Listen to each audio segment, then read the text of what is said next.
we will start our problem with a semicircle.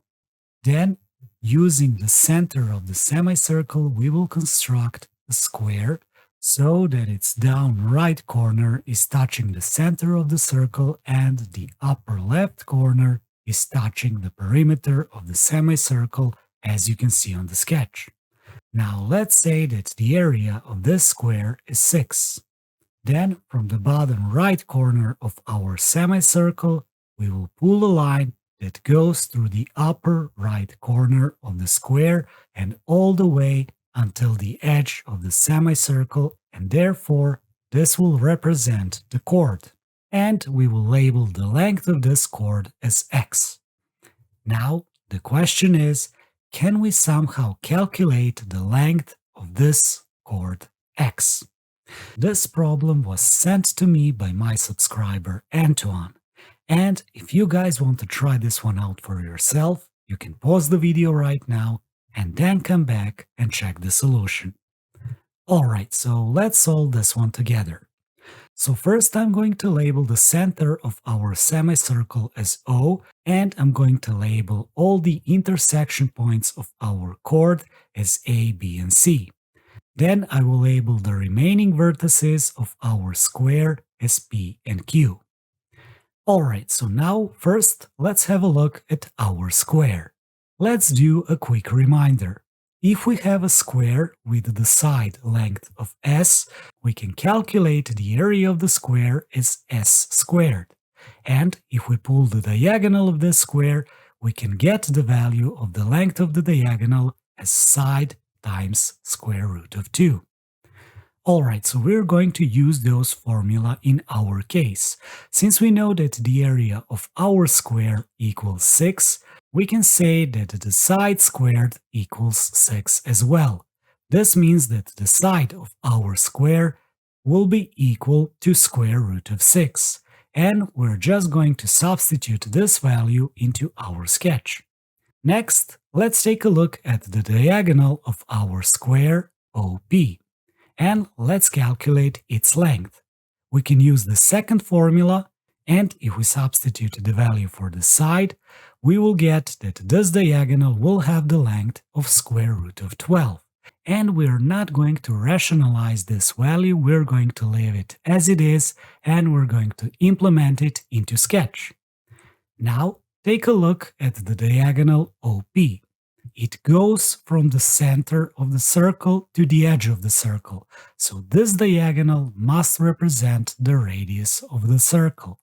So we can conclude that the line OA is also the radius of the circle, so this line will have the length of square root of 12 as well. Alright, so now let's clear our image and let's have a look at the right angle triangle OBA.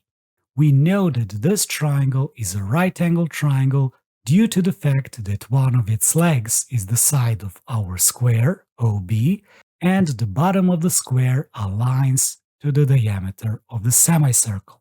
So, since this is the right angle triangle, we can use the Pythagorean theorem in order to obtain the hypotenuse BA. So BA squared equals to the leg OB squared plus the leg OA squared.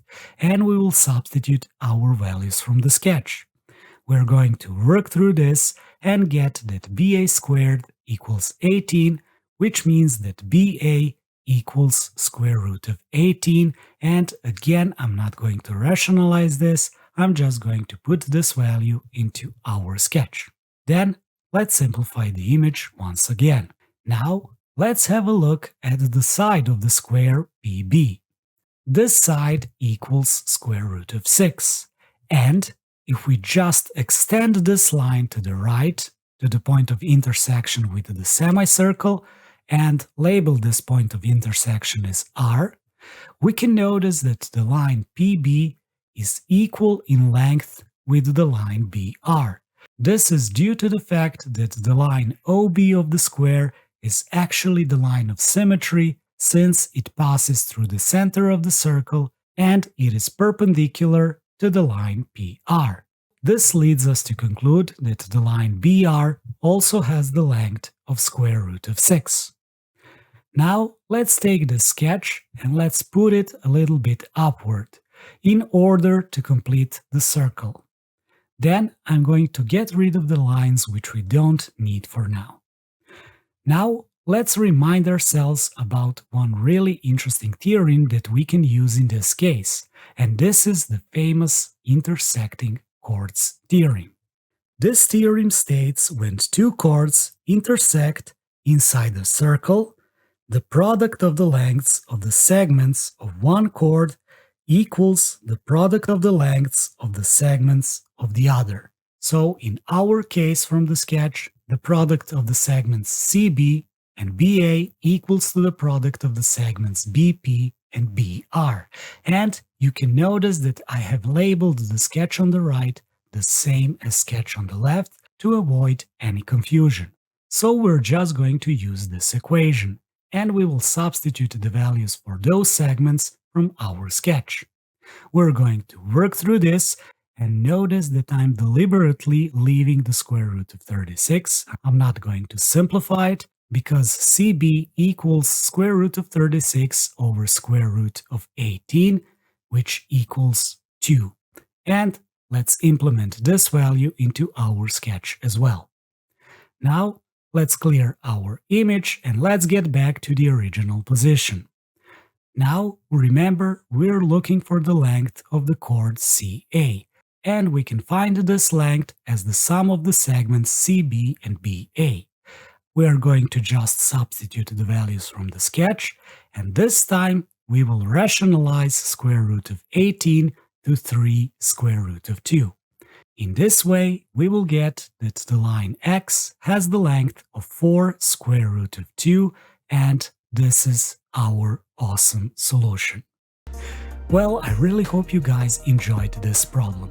If you did, do not hesitate to leave a like or subscribe to the channel for more content like this. If you know a person that enjoys math problems like this, please share this video with them. And if you found another way to solve it, please write it down in the comment section below. And until next time, see you guys and take care.